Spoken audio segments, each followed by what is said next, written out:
Hey, what's up guys? So, nung mga nakaraang video ay napag-usapan natin yung patungkol sa linear power supply. At ngayon naman ay pag-uusapan naman natin yung patungkol sa switch mode power supply. Pero bago tayo magpatuloy, ano nga ba ang isang switch mode power supply? Okay, so ang isang switch mode power supply ay isang electronic circuit na nagko-convert ng power sa pamamagitan ng switching devices na nagto-turn on and off ng napakabilis. So depende sa kanyang output power. Kadalasan ang mga SMPS ay nag-ooperate sa 25 kHz pataas, kung saan gumagamit din ito ng mga storage components kagaya ng inductor or transformer at capacitor. Actually, mayroong iba't ibang klase ng switch mode power supply, depende sa kanyang input at output voltage. At syempre, depende na rin sa kanyang topology. So, mayroong AC to DC, DC to DC, DC to AC, at AC to AC. Pero sa discussion na to ay pag-uusapan muna natin ang AC to DC switch mode power supply. So, pagdating po sa AC to DC switch mode power supply, hindi po siya straightforward. So, from low frequency AC, ay i-convert niya po ito sa low frequency DC. Then, from low frequency DC, ay i-convert niya po ito sa high frequency AC. And from high frequency AC, ay i-convert niya po ito sa high frequency DC. What? Magulo, diba? Pero mamaya, malalaman nyo po kung bakit kailangan pa siyang i-convert sa high frequency. So, ginawan ko po siya ng napakasimpleng block diagram nang sa ganun ay mas madali natin siyang maintindihan. So, yung unang section po natin ay tinatawag na EMI filter or electromagnetic interference filter.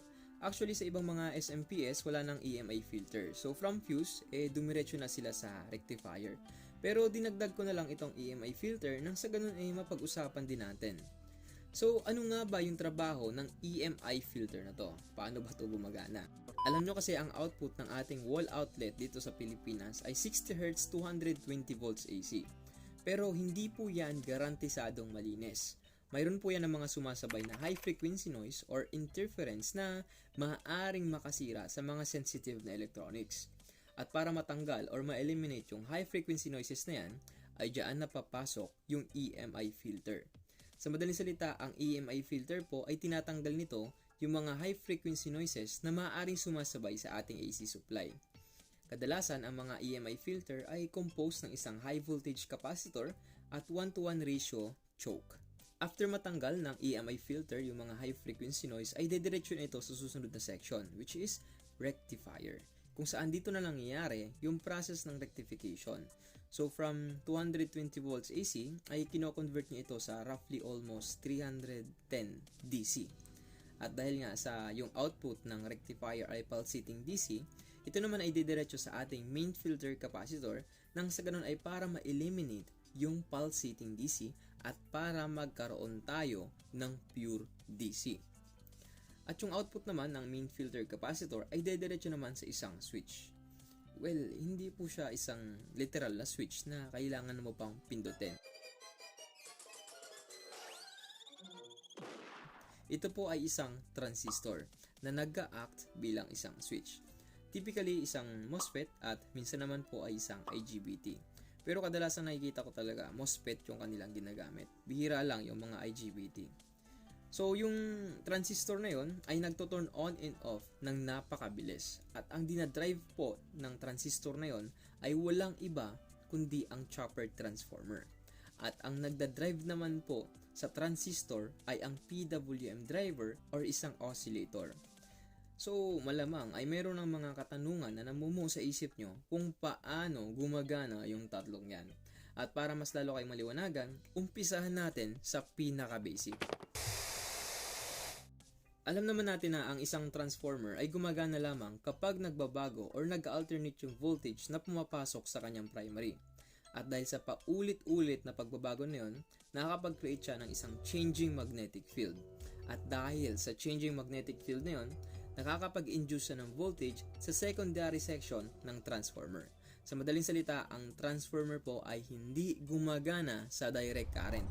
Dapat palaging mayroong pagbabago or alternation doon sa kanyang supply para makapag-induce siya ng voltage sa secondary. At diyan napapasok ang trabaho ng isang PWM driver or isang oscillator.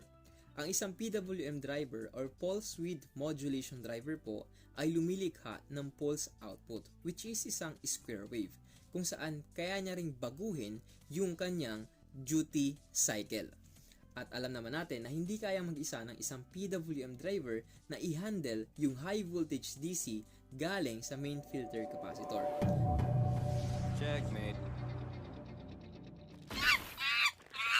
At dyan napapasok yung trabaho ng isang MOSFET.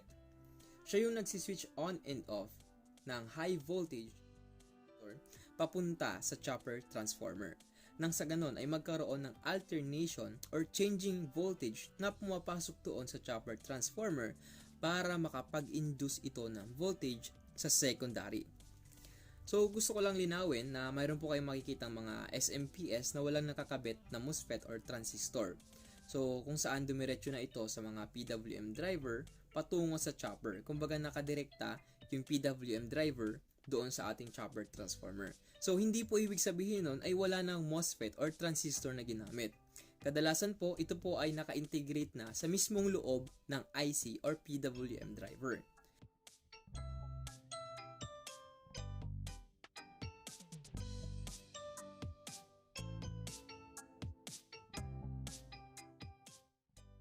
So bago ko po makalimutan ay meron po tayong tinatawag na startup voltage.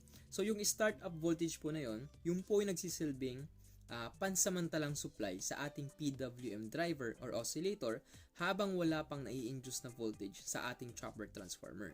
Imagine niyo na lang po yung isang motor. So meron ito ng tinatawag na kickstarter. So kailangan mo pang sipain yung kickstarter na yun para paandarin yung isang motor. At pag umaandar na yung motor, well, hindi mo na siya kailangang sipain ng sipain kasi nga umaandar na. So, ganun din po yung trabaho ng startup voltage sa ating PWM driver. Kapag nagkaroon na ng oscillation sa ating circuit, titigil na yung trabaho ng ating startup voltage. At ang magpapatuloy na ng supply sa ating PWM driver ay ang tinatawag na running voltage. Pero, teka. Saan ba nanggaling tong running voltage na to? So, mabalik tayo dun sa part na nag-induce ng voltage yung chopper transformer. Actually, mayroong dalawa o higit pang possible na output yung chopper transformer. At ang isa sa mga yon ay ang pinagkunan ng running voltage. At ang tawag sa secondary output ng chopper transformer na yon ay auxiliary output. Ito yung palagi nating makikita sa primary section ng ating SMPS. Samantalang yung ibang output naman ng ating chopper transformer ay ang pinagkunan natin ng output voltage na syempre ay dadaanan ng isang rectifier at filter circuit kagaya ng capacitor at inductor. Pero hindi pa po dyan natatapos ang kwento. Syempre kailangan mo pang ng feedback nang sa ganun makontrol natin or ma-regulate natin yung ating output voltage. At dyan na nga papasok yung output sensor and reference section at feedback and error amp. So, itong dalawang section na to, sila yung involved kung bakit nagiging regulated yung ating output. Sila yung tagadikta sa ating PWM driver or oscillator kung kailangan pa bang bilisan o baguhin yung kanyang duty cycle. At sa mga susunod na video naman po ay pag-uusapan natin itong feedback section ng SMPS nang sa ganun ma-explain ko sa inyo ng maayos. Pero bago po matapos itong video na to ay mabalik tayo dun sa katanungan na kung bakit kailangan pa bang i-convert ng high frequency AC to high frequency DC ang voltage sa isang SMPS. Alam nyo kasi, dahil sa frequency operation ng isang SMPS or ng isang switch mode power supply, mapapaliit natin yung size ng chopper transformer at mga filter capacitor sa secondary section ng SMPS. So sana po ay meron kayong natutunan sa ating napakasimpleng video. Pwede po kayo mag-iwan ng comment or suggestion dyan sa ating comment section below. Huwag nyo rin pong kakalimutang i-hit ang like and subscribe. Pahit na rin po ng notification bell nang sa ganun ay updated kayo sa ating mga future upload. Muli, ako po si Andrew Electronics na nagsasabing, stay humble and be creative. Maraming salamat.